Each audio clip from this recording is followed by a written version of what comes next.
Good morning, everyone. Suzanne Taylor King here for the Productive and Prosperous Entrepreneur Coffee Chat. And we're here today with Casey Williams, accountant, real estate developer, and amazing human who just completed tax season. Good morning, Casey. Good morning. So we're going to dive into, accountants have this reputation of being super linear and very focused. So I want to hear all the secrets that help Casey feel more productive. Ooh, my Yeah. secrets that I feel more productive. Yeah. Um, well, in my day job at the accounting firm, I do a lot of time blocking, just like most entrepreneurs. Mm-hmm. I'm not your typical accountant, though. Um, I don't. I take the whole picture of the person, like um, the business, personal. It's all part of who you are as a business owner. And so being like, I don't just look at your taxes when I'm doing tax season. I don't just look at your bookkeeping when I'm doing books.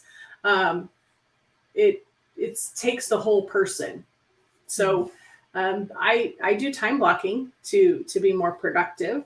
Um, I really like to schedule my day tonight, Yes. so that I have a plan of what's coming up. Do I make sure that I want to make sure that I have all of my, if I have appointments with clients, I want to make sure that I'm prepared. If I'm meeting new people or have a prospect call, I want to make sure that I have time to review who they are and see where they fit and what their LinkedIn says about them and what their Facebook says about them. Mm-hmm. Because I want to bring on credible clients. I don't want, I'm very picky and choosy about who I bring on. And so I want to be able to have that time that I don't feel rushed and stressed. I absolutely love that so much. Looking at your calendar the night before, it's the last thing I do every day is look at the next day. And then planning my week on Sunday night, you know, looking at my digital calendar, making sure it's blocked, making sure the paper calendar has all my to-dos and projects. And that process for me of writing really helps, writing in a paper calendar. It's a little old fashioned, but I do the same. I have all the digital tools, but for me, there's something about writing in my own handwriting. And, I'm looking at today, I have 3 intros to make. I have a sales workshop workbook to put the final okay on. And I have like 4 follow-ups. And what I love about that, it's all in my digital calendar, but there's something magical about it having in my own writing and I cross it off when it's done. Is that how you feel about tax season being over? Kind of, yes. We still have probably 125 tax returns to do that we extended, but um, those are, I do take a break from tax season to usually the end of April before we actually start back into taxes. And so, yes. And I do make a list of the tax returns. I have a digital CRM that we keep track of everything, but I have a list on my calendar, a handwritten list of whose tax returns I'm going to work on when I get ready to work on them, just because I like to be able to mark it off. Yeah. Yeah, there's something, so maybe it's dopamine or serotonin or something, Something. right? Yeah, it's something, but I do love that. So satisfying to do that. Kind of like, I'd love to talk a little bit about how you've diversified your business, because this is super interesting to me. We've talked before about revenue streams and, how that's important for an entrepreneur to have different revenue streams. That's allowed me to do some great things like taking, 2 or 3 weeks off without my phone. because I know that there's still money coming in from somewhere else. And let's talk a little bit about how you've done that for yourself. Um, I think your businesses are so diverse and interesting. Love for people to hear a little bit about that. So when I first got together with my husband, we started a mechanic shop, and that was in 2012. And then in 2015, I started my own accounting firm, and it actually started out as a payroll service that then Hmm. we kind of inched over towards the accounting side. And now we do advisory services. And so I have advisory, we have bookkeeping, we do taxes, we have payroll, we do notary. And so I have several income streams within that Mm. business. And at the mechanic shop, we did both mechanical as well as body work. And so there were Uh, multiple income streams there. And then we started, we got a little bit into real estate after that. We purchased a building in town because one of my goals was to revitalize our downtown. And so we purchased the first building and we renovated it. We paid $3,000 for this building, and then we renovated it. mhm. And as part of that renovation, when we got ready to move in, I didn't have a place for my people to park, my employees, because we have a traditional accounting firm. And so I have like in office employees in this brick and mortar building. And Mhm. I didn't have a place to park because we're across the street from the post office and there's a handicap spot right in front of us. And then on the other, we're on the corner. And so on the other side of that corner is the fire station. And so it's all blocked off so they can come out of the station and go either direction. Mhm. And so that's all blocked off. And so we didn't really have a ton of parking out front. And if we take it, then where our customers going to park? So my neighbor lady said, you need to go talk to the guy that used to be the president of the Lions Club, which is a building next to me. They had closed. And I said, okay. So I did. And he said, how about you just offer me a sum and you take all of what the Lions Club has? So I gave him a tax deductible $500 donation, Mhm. and we bought 14 lots in the back and 4 buildings, which is the rest of this block. 14. 14 grass lots in the back. So we What? have like, basically, we bought the whole block. Mhm. There's one house in it that we don't have, but otherwise, we have the whole block. Um, and so For we did. $500 donation? Yes, yes. Okay. And so then my daughter wanted to decorate cakes. And so we turned the building next to us into a bakery. We do donuts and cookies, basically. Mostly that's what we do. A few cakes, but mostly donuts and cookies. Because 6 weeks in, she said, I don't want to do this anymore. And she went and got a job. And so we have employees round the clock. It was crazy. So we have kind of pared that down a little bit so that it can be profitable. Mhm. And so now we're open 3 days a week and have 10 employees there as opposed to the 40 we had. Yeah, it was crazy. Wow. And so that we did that, but the bakery doesn't really have a good profit margin. So we purchased a food truck. And then the food truck has a really good profit margin, but in Indiana, it only runs 9 months a year. And so that works really well when they're both running. But Wow. so we have that. And then we are in the process, we haven't yet, but we're in the process of putting an old fashioned grocery store, general store in the Mhm. next building. The back half of that is all storage for the bakery because you would be surprised at how much space it takes to store cake boards and donut boxes and Yeah. flour and sugar, especially when you buy them, 1,000 pounds at a time. So um, the front half of that we have set up to make a general store. Like we have a soda fountain for in there and an old fashioned candy counter with the curved glass door or the Oh, curved wow. glass front. Yeah. And all the little jars that have all the little candy sticks in them. We have all that. And so that's the building. That's what we're doing to the next building. And then the far building is going to be more accounting offices because this accounting firm building is full. I have filled with all of my staff It's full. And so that's where we're going to put overflow for people. And then a couple weeks ago, we purchased a hotel that was from the early days. It was converted to a hotel in the, I believe, 40s.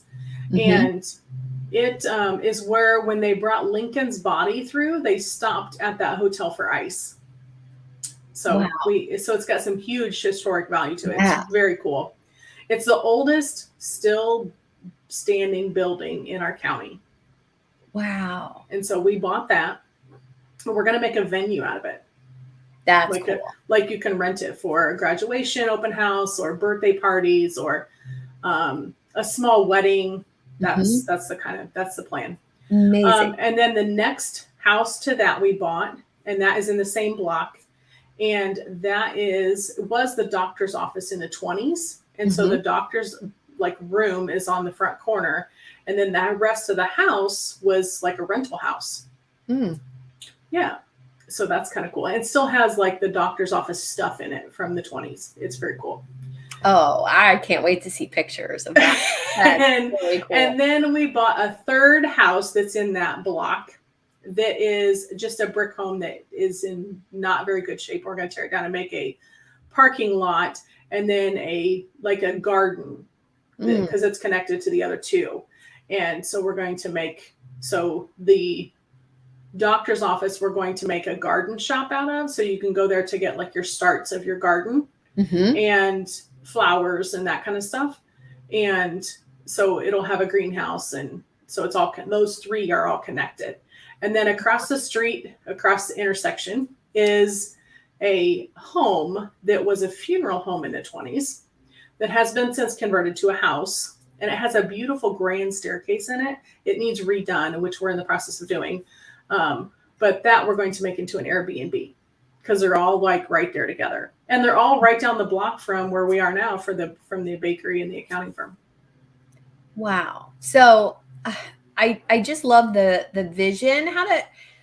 What's the reaction of townspeople to this revitalization that you've kind of taken under your wing? So it's opposite ends of the spectrum. We have some people that are very, very thankful and very, very excited, because the buildings that we've purchased were like next to should be torn down. I mean, when you're buying a building for $500 or $3,000, it can't be worth a whole lot. They're literally saying, please take it. Yes. So we don't have to spend $5,000 to tear down. Right. Yes. Yeah. Yes. And so, but the building that I'm in now, I mean, it's period correct when we redid it. So it's got a stamped tin ceiling in it now. It has lantern looking lights. It has a transit in the front like they would have had in the early day. I mean, it's period correct. And my husband puts oak trim in all of his buildings that he does. And so we do most of the work ourselves. He did hire somebody to do some roof work. But other than that, we do most of the work ourselves. You have a handy husband. Very much so. Who shares this vision with you, right? So that's really cool that you're doing this together, because I think so many times as entrepreneurs, and I would say 90% of the ones I know are not married to another entrepreneurial mindset person. Definitely, yeah. And when I first started my accounting firm, and I first said, I want to leave my career job and I want to open an accounting firm. Now, we're in a town of 600 people. There's no fast food here. There's no stoplights here. I mean, there's no name brand, chain, franchise, anything. Nothing here like that. And so when I first said that I wanted to leave a career job in a fairly sizable accounting firm and open my own, he's like, how's that going to work? Like, how are you going to replace your paycheck with that? How's that going to work? And I didn't really have a good answer for him, because I didn't know. Yeah. Well, now he comes in and says, can I have some money? I think that's part of it, right? It is, yeah. The unknown holds a lot of people back from starting a business or, doing the things that we're talking about doing, how did you just come with that mindset? Did you just always have that in your heart or mind Um, too, or did you create no, I mean, I worked a full-time job out of college. it? Mm-hmm. I worked for someone else, but I grew up like my parents were both entrepreneurs, um, Mm-hmm. but my husband's parents were not. I grew up on a farm, and my dad farmed, and he worked a job outside of the farm as well. And my mom owned a beauty shop, still does. Um, so I mean, we grew up that way. Mm-hmm. Grandma had her own Avon business. Mm-hmm. Grandpa had a farm. I mean, so we kind of grew up in that entrepreneurial exposure. Mm-hmm. But I have two sisters, and they're neither one entrepreneurs. Well, that's not true. My one sister is getting into it because her husband is starting a trekking company. But my other sister, she's a CEO in a hospital. Hmm. Yeah, so I think it was just within you to take not only the risk, but to believe in yourself enough to actually put it into action and do it, which I absolutely love. And I can't remember how many years it's been since you and I met in a coaching program. Has it been 10 years? Probably getting close to that Yeah. because it was either 14 or 15. I think we did that. Yeah. And I think one of the things that always stood out to me about you is that you had a vision for yourself. Um, you might not have known that you were going to buy buildings and renovate your downtown, but you had a vision for really creating something for yourself. Definitely, yes. And I think that's where prosperity comes from, which is the other name of our show here. You have to believe and trust that it's going to show up for you, and you'll figure it out when you get there. And I think that's part of being an entrepreneur. Mhm. You can't waffle in your decision. I mean, once you make a decision, you kind of Yeah. deal with it. I mean, you're stuck with that decision. You made that decision. It may have been the wrong decision, but then you figure it out and make it work, or Mhm. change the decision. But you can't. Should I? Shouldn't I? Should I? I have some clients that are like, "What do you think? I don't know what to do. I'm not sure." And Mm. I mean, there are parts of your business that you have to reach out to somebody else and get some suggestions or some input, but you have to be a decision maker, Yeah. and you have to be comfortable. My husband calls it shooting from the hip. You kind of have to make those decisions sometimes in the bakery when we're making donuts and they say, how many do you want glazed? Well, I mean, there's some numbers that we go by and some history that we Yeah. look at, but for the most part, I shoot a number out. Okay, 6, 8, 10. I don't care what the number is, but Yeah. I mean, you just kind of have to make the decision and go on with it.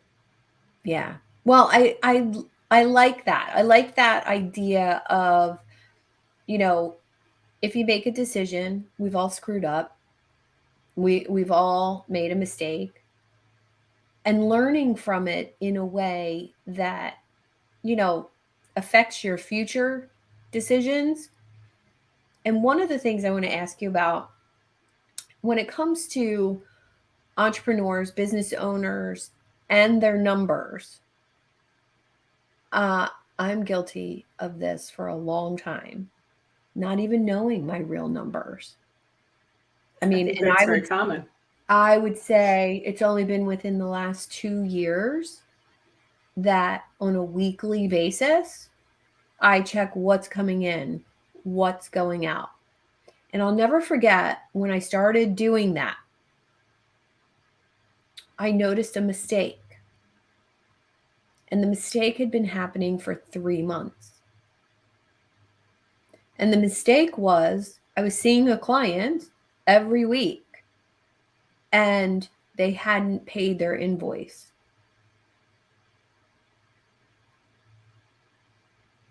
Now I had to go back to that client who honestly was unaware that it wasn't automatically being charged. I didn't catch it. And where did that leave me? That left me splitting the difference with him because it was really my mistake, you know? And what a lesson that taught me in even if you have automations set up, check them, Mm-hmm. make sure that they're working. We also have the other side of that Mm-hmm. is when you go to something new, like you switch CRM systems. Oh, yeah.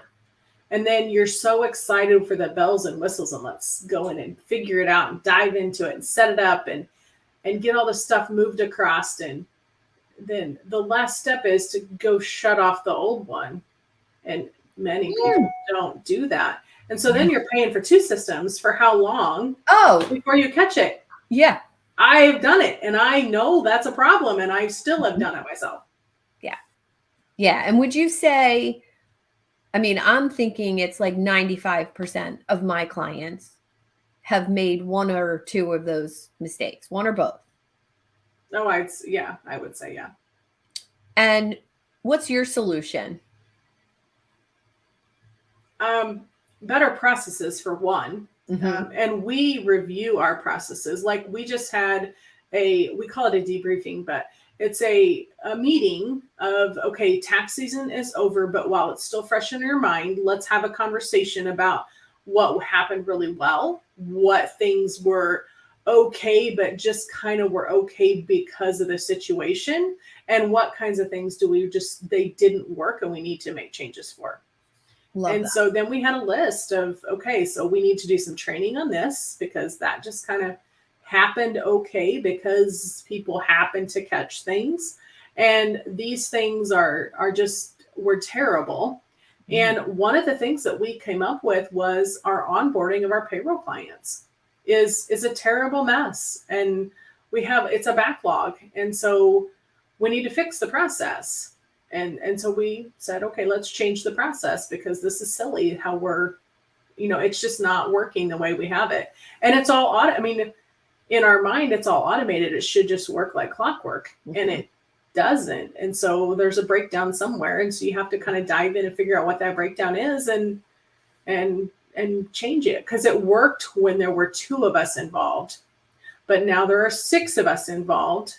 And so now that doesn't work. And because when I was sending them out personally, I'd watch for them to come back in. And if they didn't get them back in a couple of days, I'd reach out to the client and say, hey, I haven't got your paperwork back yet. Well, I don't send them out anymore. So I'm not watching for them to come back because I don't even know when they go out anymore. And so, as you grow and change, those processes that you had in the beginning are no longer going to work. Yeah. When we first started the accounting firm, it was my sister and I, and we used an Excel spreadsheet and a whiteboard. Well, we are not in the same room anymore. The whiteboard doesn't work. And so we had to go to something different. And so then we had to make changes. And as we've added people, because, okay, now I don't do this part anymore. Someone else does. Okay, so now that process has to change a little bit. And it's just part of growing as a business owner. And sometimes I take just make it work. Well, it did work. And then we grew enough to now we've broken that process and we need to fix it.